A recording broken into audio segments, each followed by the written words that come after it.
আসসালামু আলাইকুম। Designing hero একাডেমির পক্ষ থেকে নতুন আরেকটি টিউটোরিয়াল পর্বে আপনাদেরকে স্বাগত জানাচ্ছি। আমি আব্দুর রহিম। আশা করছি আল্লাহর ইচ্ছায় আপনারা সবাই ভালো আছেন। আজকে আমাদের সাইকোলজি অফ ডিজাইন সিরিজের ষষ্ঠ পর্ব। এই পর্বে আমরা যে টপিকটি নিয়ে আলাপ করব সেটি হচ্ছে পোস্টালস ল। পোস্টালস ল কী এবং কিভাবে এটি আমরা আমাদের প্রোডাক্ট ডিজাইন এবং ইউএক্স ডিজাইনের ক্ষেত্রে অ্যাপ্লাই করতে পারবো সেটি নিয়ে আমার যতটুকু লার্নিং রয়েছে সেখান থেকে কিছুটা আলোচনা করার চেষ্টা করব ইনশাআল্লাহ। তো চলুন শুরু করা যাক। তো আমরা দৈনন্দিন জীবনে যেসব ডিভাইস, প্রোডাক্ট এবং যেসব সার্ভিসের সাথে আমরা ইন্টারঅ্যাক্ট করে থাকি, আমরা প্রত্যাশা করি সেগুলো আমাদেরকে প্রপারলি বুঝবে এবং আমরা যেভাবে প্রত্যাশা করি বা এক্সপেকটেশন থাকে আমাদের সাথেও সেগুলো ঠিক সেভাবে আচরণ করবে। ডিজাইনারদের তৈরি প্রোডাক্ট এবং সার্ভিসগুলো এমন শক্তিশালী এবং অ্যাডাপ্টেবল হওয়া উচিত যাতে ইউজারের যে কোনো ধরনের রিকোয়ারমেন্টস এবং তাদের এক্সপেকটেশনস ফিল আপ করতে পারে। পোস্টালস ল এটি রোবাস্টনেস প্রিন্সিপালস নামেও পরিচিত। এটি মূলত কম্পিউটার নেটওয়ার্কিং এবং কমিউনিকেশন প্রোটোকল সিস্টেমের একটি প্রিন্সিপালস গাইডলাইন এবং এটি খুবই ইনফ্লুয়েন্সিয়াল একটি গাইডলাইন হিসেবে বিবেচিত হয়ে থাকে। এই থিওরিটির মেইন কনসেপ্ট হচ্ছে অন্যকে কোনো কিছু পাঠানোর সময় কনজারভেটিভ বা স্ট্রিক্ট হওয়া এবং অন্যদের থেকে কিছু গ্রহণ করার ক্ষেত্রে লিবারেল বা ফ্লেক্সিবল হওয়া। তো এবার আমরা যদি এটিকে ইউএক্স কনটেক্সট থেকে বিশ্লেষণ করি তাহলে বলতে পারি পোস্টালস ল মূলত ডিজাইনার এবং ডেভেলপারদেরকে এনকারেজ করে যে তারা যেসব জিনিস ডিজাইন করবে, ডেভেলপ করবে এবং যেসব ডেটা ইউজারের কাছে তারা প্রেরণ করবে সেগুলো যেন স্ট্যান্ডার্ড যেসব সিস্টেম, রুলস এবং স্পেসিফিকেশনস রয়েছে সেগুলো ফলো করে করা হয় এবং এই সিস্টেমগুলোর বিষয়ে তারা যেন কনজারভেটিভ বা স্ট্রিক্ট থাকে। অপরপক্ষে ইউজারের কাছ থেকে তারা যেসব ডেটা রিসিভ করবে সেগুলোর ক্ষেত্রে যেন তারা ফ্লেক্সিবল থাকে এবং ইউজার যদি স্ট্যান্ডার্ড যেসব রুলস এবং স্পেসিফিকেশনস রয়েছে সেগুলো সঠিক ওয়েতে মেনটেন নাও করে থাকে। তো বিষয়টিকে আরেকটু ক্লিয়ারলি বুঝতে হলে আমরা আমাদের প্র্যাকটিক্যাল লাইফ থেকে একটি এক্সাম্পল শেয়ার করতে পারি। সেটি হচ্ছে, ধরুন আপনি কোনো একজনের সাথে বা কারোর সাথে আপনি কোনো বিষয় নিয়ে ডিসকাশন করছেন এবং তাকে আপনি কোনো ইনফরমেশন দিচ্ছেন। তো সেই ক্ষেত্রে আপনার দেয়া ইনফরমেশনগুলো যাতে ভুল না হয় সেই ক্ষেত্রে আপনাকে খুবই সতর্ক থাকতে হবে এবং আপনি যার সাথে ইনফরমেশন শেয়ার করছেন তারও প্রত্যাশা থাকে আপনি যাতে কোনো ভুল ইনফরমেশন তাকে না দেন। আর অপরপক্ষে আপনি যার সাথে কথা বলতেছেন সে যখন আপনার সাথে কথা বলবে বা আপনাকে কোনো ইনফরমেশন শেয়ার করবে, সে যদি কোনো ভুল ইনফরমেশন আপনাকে দিয়েও থাকে, হতে পারে সেটি তার ইচ্ছায় বা অনিচ্ছায় অথবা সেই বিষয়ে তার প্রপার নলেজ না থাকার কারণে অথবা যে কোনো কারণেই হতে পারে, তাহলে তার সেই ভুল ইনফরমেশনগুলোর ব্যাপারে আপনাকে অনেকটা উদার থাকতে হবে এবং তার ভুল ইনফরমেশনগুলোকে অ্যাভয়েড করতে হবে। তো একই সাথে তার ভুল ইনফরমেশনগুলোকে শুধরানোর জন্য তাকে কিছু গাইডলাইন এবং ফিডব্যাক দেওয়া যেতে পারে। বাস্তব জীবনের এই কাজটি অবশ্যই একটি প্রশংসার দাবি রাখে এবং এটি আসলে হওয়া উচিত।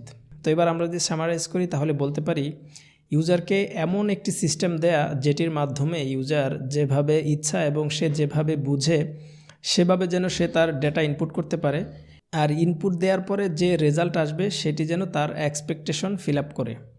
ফর এক্সাম্পল, ইউজার এমন একটি ইনপুট টাইপ করলো যেটি আসলে সঠিক নয়, তো সে আসলে কি টাইপ করতে চেয়েছে সেটি বুঝে তাকে সেভাবে প্রপার রেজাল্ট দেওয়া। যদি তাকে প্রপার রেজাল্ট দেওয়া নাও যায় সেক্ষেত্রে তাকে সঠিক গাইডলাইন এবং ফিডব্যাক দেয়া। তো আমরা একটি এক্সাম্পল দেখি তাহলে বিষয়টি আরও একটু ক্লিয়ারলি বুঝতে পারবো ইনশাআল্লাহ। আমরা গুগল সার্চ ইঞ্জিনের কথা বলতে পারি। সার্চ ইঞ্জিনগুলো খুবই ইন্টেলিজেন্টলি পোস্টালস ল এর যে কনসেপ্ট রয়েছে সেটি প্রপারভাবে তারা অ্যাপ্লাই করে থাকে। তো আমরা যখন গুগল সার্চ ইঞ্জিনে কোনো কিছু ইনফরমেশনের জন্য কোনো কিছু লিখে সার্চ করি, সেক্ষেত্রে যদি আমরা বানান ভুলও লিখি সেক্ষেত্রে আমাদেরকে বানানের কারেকশনের জন্য সাজেশন দিয়ে থাকে। একই সাথে রিলিভেন্ট কিছু সার্চ রেজাল্ট আমাদেরকে দিয়ে থাকে। তাই এখানে আমরা বলতে পারি ইউজারকে ডেটা ইনপুটের ক্ষেত্রে খুবই ফ্লেক্সিবিলিটি দেওয়া হয়েছে এবং ইউজার আসলে কি ইনপুট করতে চেয়েছে সেটি বুঝে তাকে সেভাবে প্রপার রেজাল্ট দেওয়া হয়েছে। তো এবার আমরা ইউজারের প্রতি লিবারেল বা ফ্লেক্সিবল হওয়ার বিষয়টি ক্লিয়ারলি বুঝতে পেরেছি এবং আমাদের সাইড থেকে কনজারভেটিভ কিভাবে হব সেটি কিভাবে বুঝব সেটি বোঝার ক্ষেত্রে আমরা বলতে পারি টেকনোলজির ফান্ডামেন্টাল যেসব সিস্টেমগুলো রয়েছে সেগুলো এতটাই স্ট্রংলি ডেভেলপ করা হয়েছে যে সেগুলোর মাধ্যমে ইউজারের যে কোনো ধরনের এক্সপেকটেশন ফিল আপ করা সম্ভব এর একটি বড় ধরনের এক্সাম্পল হতে পারে বর্তমান আর্টিফিশিয়াল ইন্টেলিজেন্সের বিষয়টি। তাই টেকনোলজি যেসব ফান্ডামেন্টাল রুলস এবং স্পেসিফিকেশনস রয়েছে সেগুলো ফলো করে যখন কোনো কিছু ডিজাইন এবং ডেভেলপ করা হবে তখন সেগুলো ইউজারের এক্সপেকটেশন প্রপারলি ফিল আপ করতে পারবে।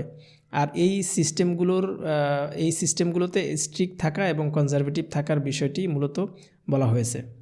তো এবার আমরা দেখি আমাদের ইউএক্স ডিজাইনের ক্ষেত্রে কিভাবে আমরা এই পোস্টালস ল এর থিওরিটি বা এই কনসেপ্টটি অ্যাপ্লাই করতে পারি। যদিও পোস্টালস ল এর কনসেপ্টটি মূলত নেটওয়ার্ক প্রোটোকলের সাথে অ্যাসোসিয়েটেড এবং এটি বলতে গেলে ব্যাকএন্ড টেকনোলজির একটি সিস্টেম, এবং যারা সফটওয়্যার ডেভেলপ করে থাকে তারা মূলত এর সাথে বেশি কানেক্টেড। যেহেতু ইউএক্স ইঞ্জিনিয়াররাই মূলত যে কোনো ডিজাইনের ভিজুয়াল পার্টগুলো ডিজাইন করে থাকেন এবং সেই ভিজুয়াল পার্টগুলোর উপরে ডিপেন্ড করেই মূলত ডেভেলপাররা সেটিকে ডাইনামিক্যালি ডেভেলপ করে থাকেন এবং ইউজার মূলত এই ভিজুয়াল পার্টের সাথেই ইন্টারঅ্যাক্ট করে থাকে।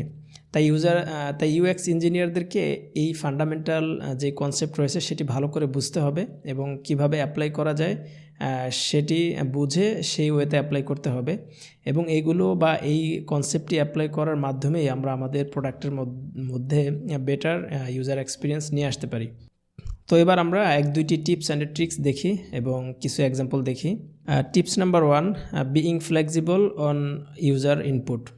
যখন আমরা কোনো একটি ওয়েবসাইট, অ্যাপ্লিকেশনস অথবা যে কোনো ধরনের প্রোডাক্টের জন্য কোনো ইনপুট ফর্ম ডিজাইন করব তখন আমাদেরকে ভাবতে হবে ইউজার আসলে সেখানে কি ওয়েতে সে তার ডেটা ইনপুট করতে পারে।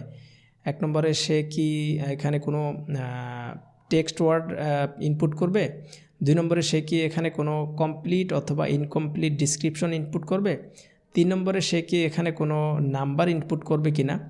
তো সেগুলোর উপরে ডিপেন্ড করে বা সেগুলো ভেবে আমাদেরকে সেখানে মাল্টিপল ইনপুটের অ্যাক্সেস রাখতে হবে যাতে করে ইউজারের প্রতি এটি ফ্লেক্সিবল থাকে এবং সে যেভাবে বুঝে এবং সে যেভাবে ইচ্ছে সেভাবে বা তার যেভাবে প্রয়োজন সেভাবে সে তার ডেটা ইনপুট করতে পারে। তো আমরা একটি এক্সাম্পল দেখি। আমরা গুগল ম্যাপের কথা বলতে পারি। তো গুগল ম্যাপসের মধ্যেও ঠিক সেম, ইউজার যে কোনো ধরনের অ্যাড্রেস, ফুল অ্যাড্রেস অথবা অসম্পূর্ণ অ্যাড্রেস দিয়েও সে সার্চ করতে পারে অথবা সে নাম্বার দিয়েও সার্চ করতে পারে, এবং যেটা দিয়ে সে সার্চ করুক না কেন তাকে এখানে প্রপারলি সার্চ রেজাল্ট দেখাবে। তো এখানে আমরা আরও একটি এক্সাম্পল দেখতে পারি। এটি ট্রিপ অ্যাডভাইজরের একটি সার্চ ফর্ম। তো এখানেও ঠিক সেম, একটি ফর্মের মধ্যেই ইউজারকে মাল্টিপল ডেটা ইনপুটের অ্যাক্সেস দেওয়া হয়েছে। এখানে ইউজার টাইপ করতে পারবে এবং সে যেটি টাইপ করবে সেটির জন্য তাকে সাজেশন দেখানো হয়েছে, এবং সে চাইলে এখানে নাম্বার দিয়েও সার্চ করতে পারবে। টিপস নাম্বার 2, এরর মেসেজ এবং ফিডব্যাক ইউজারের ক্ষেত্রে খুবই ইনফরমেটিভ এবং হেল্পফুল হয়ে থাকে। কোনো একটি ইনপুট ফিল্ডে যদি ইউজার মিস্টেকলি ইনকারেক্ট ইনফরমেশন সে ইনপুট করে থাকে সেক্ষেত্রে তাকে সঠিক গাইডলাইন এবং এরর মেসেজ দিয়ে কারেক্ট ইনফরমেশনটি লিখতে বা ইনপুট করতে তাকে সহায়তা করা। তো আমরা একটি এক্সাম্পল দেখি, তাহলে বিষয়টি আরেকটু ক্লিয়ারলি বুঝতে পারবো। তো এখানে আমরা একটি এক্সাম্পল দেখতে পাচ্ছি। এটি একটি ডেট অফ বার্থের ইনপুট ফিল্ড। এখানে একটি নির্দিষ্ট ফরম্যাটের মাধ্যমে ইউজারকে তার ডেট অফ বার্থ দিতে বলা হয়েছে। যদি ইউজার ফরম্যাটটি ব্রেক করে সেক্ষেত্রে একটি এরর মেসেজের মাধ্যমে তাকে সতর্ক করা হয়েছে। টিপস অ্যান্ড ট্রিক্স নাম্বার 3, ইন্টারন্যাশনালাইজেশন এবং লোকালাইজেশন। আমরা যখন গ্লোবাল ইউজারদের জন্য কোনো কিছু ডিজাইন করব তখন সেখানে ইউজারদের থেকে ডেটা বা ইনফরমেশন নেওয়ার ক্ষেত্রে আমাদেরকে অনেকটাই ফ্লেক্সিবিলিটি দেওয়া উচিত। কোনো একটি ফিক্সড ফরম্যাট না দিয়ে যাতে সেটি লোকালাইজ করে যে কোনো স্থানের ইউজার খুব সহজেই সেটি অ্যাক্সেস করতে পারে, যেমন different language, writing system, cultural norms, date and time ইত্যাদি বিভিন্ন স্থানে বিভিন্ন রকমের হয়ে থাকে। তাই যাতে সব ধরনের ইউজার খুব সহজেই অ্যাডাপ্ট করতে পারে আমাদের ডিজাইনের মধ্যে সেরকম এক্সপিরিয়েন্স রাখা প্রয়োজন। আসলে আমাদেরকে এই ফান্ডামেন্টাল যে কনসেপ্ট বা গাইডলাইনগুলো রয়েছে সেগুলোর মেইন থিওরিটি ভালো করে বুঝতে হবে এবং ইউজারদেরকে নিয়ে প্রচুর ভাবতে হবে। একটি প্রোডাক্ট অথবা একটি সিম্পল ফাংশন ডিজাইন করার ক্ষেত্রেও ইউজারদেরকে নিয়ে প্রচুর আমাদেরকে ভাবতে হবে। যত ওয়েতে ভাবা যায়, আমরা যত বেশি ভাবতে পারবো ইউজারদেরকে নিয়ে তত বেশি আমরা বেটার সলিউশন বের করতে পারবো। এখন ইউজারদেরকে নিয়ে আমরা কিভাবে থিঙ্কিং করব? ইউজারদেরকে নিয়ে থিঙ্কিং করতে হলে ইউজারদের সাইকোলজি কিভাবে কাজ করে সেটি আগে বুঝতে হবে। আর সাইকোলজি বুঝতে হলে মানুষের সাইকোলজি কিভাবে কাজ করে সেগুলো নিয়ে যেসব রুলস এবং গাইডলাইন রয়েছে সেগুলো আমাদের জানা খুবই প্রয়োজন। যে যত বেশি হিউম্যান সাইকোলজি বুঝতে পারবে সে তত বেটার ইউএক্স সলিউশন বের করতে পারবে। তাই বলা যায় UX design it's all about human psychology. তো এটি ছিল পোস্টালস ল নিয়ে আমার যতটুকু লার্নিং আপনাদের সাথে শেয়ার করার। এর বাইরে আপনাদের কোনো প্রশ্ন থেকে থাকলে আপনারা কমেন্টস করে জানাতে পারেন। ভিডিওটি দেখার জন্য আপনাদেরকে অনেক অনেক ধন্যবাদ। পরবর্তী ভিডিও দেখার আমন্ত্রণ জানিয়ে আজকের মতো এখানেই শেষ করছি। আল্লাহ হাফেজ। আসসালামু আলাইকুম রহমতুল্লাহ।